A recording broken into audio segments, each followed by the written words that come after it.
I met Prentice in the cafeteria at Occidental College in 1961. She was much too beautiful for me. And then at Thanksgiving time, he was going to be away like all of us would be for 4 days, so that was going to be trouble. She showed up unannounced at my house in Santa Maria, where I was with my parents, and I was dumbfounded. I want to see him. That was bold for me. And then the next day we wandered around town, visited. He showed me around Santa Maria. One point kissed and held hands. From that point, we knew we had to be married. The very first time I went to Janice's father's house for dinner, I had no idea of what he might think of me. My father called me at the dorm at night, and he simply said, "You stop seeing that boy or I'll cut off your tuition." It wasn't going to work for me. I had to get a college degree. I felt terrible about the breakup itself. I thought of him, I would say, almost all the time. It was very hard. So we saw each other then a decade or so later, and we hadn't seen each other at all in the interim. We had brunch at the Cliff House in San Francisco. She was late. She's always late. I was early. I'm always early.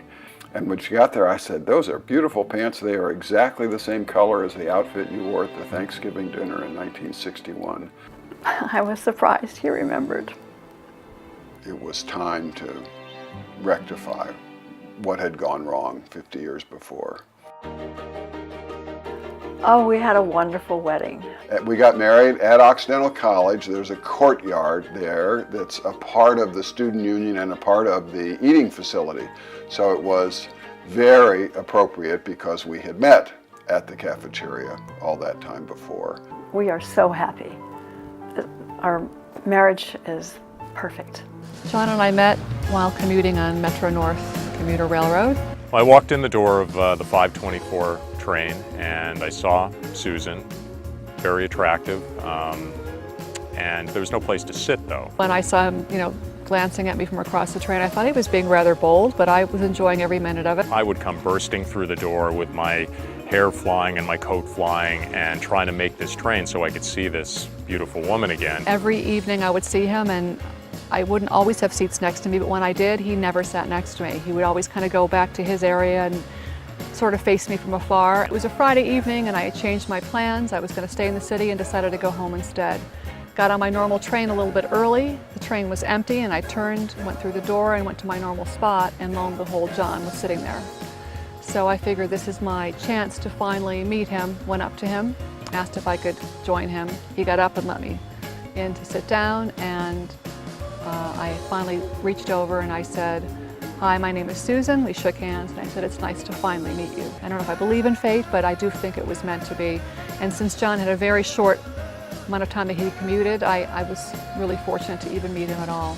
I never felt I would find love on a train. You just never know if you keep your eyes and ears open, and if you're friendly, and if you smile, you never know.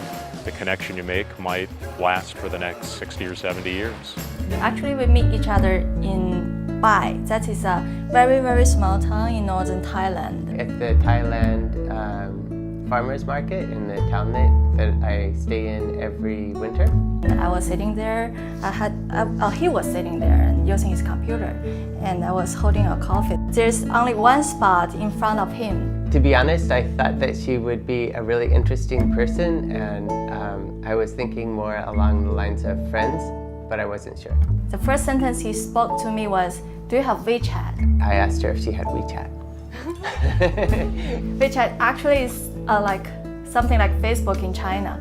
I was like, ew, this foreigner can speak Chinese and ask for my WeChat account. He wants to hit on me. We planned after meeting in the farmers market. It was a really beautiful day, and we talked for a while, and then we exchanged contact information, and then we planned to just meet up to sort of hang out and work together. Our first date mostly is like working for a whole day. I feel like we both always felt really natural around each other, never like nervous teenagers or anything like that.